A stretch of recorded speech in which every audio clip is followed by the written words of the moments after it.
He's always been this very austere kind of guy, but had this real loyalty to institutions and to people, and I think they slowly strip that away from him. He loses his faith in government and Winter Soldier, and his faith in his friends and his family and Civil War, and I think when we see him in Infinity War, he's become this sort of ossified kind of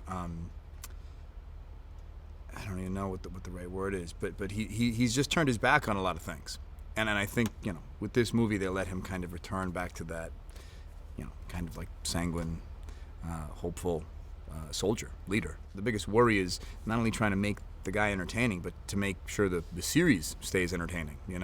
And I just really credit everyone over at Marvel. I mean, they know these comics inside out. They're incredibly fastidious, and I mean they're fans themselves. So they've done their homework, and they know what the fans want. They know when they're coloring outside the lines, and they somehow manage to stay loyal to the source material, but also give this guy enough challenges to keep him interesting enough to have audiences want him coming back. I was affected. I mean, I knew it was coming, and I'm wiping tears away. So that's proof right there. If you know the story and it still kind of rocks you, that's proof they're doing something right. It's not hard with Downey. He's a very affable guy, and I think he really understood the weight of the responsibility with these movies, and I think he understood that if, when one person succeeds, we all succeed. So he really went out of his way to help us find our footing, not just in the Avengers films, but in your own individual franchise as well. Even when he wasn't on set, I still felt his support. Well, the good thing is it's always easier to build people back up after they've been broken down. So at the beginning of this movie, we see a lot of broken people, and that's what Marvel's great at doing.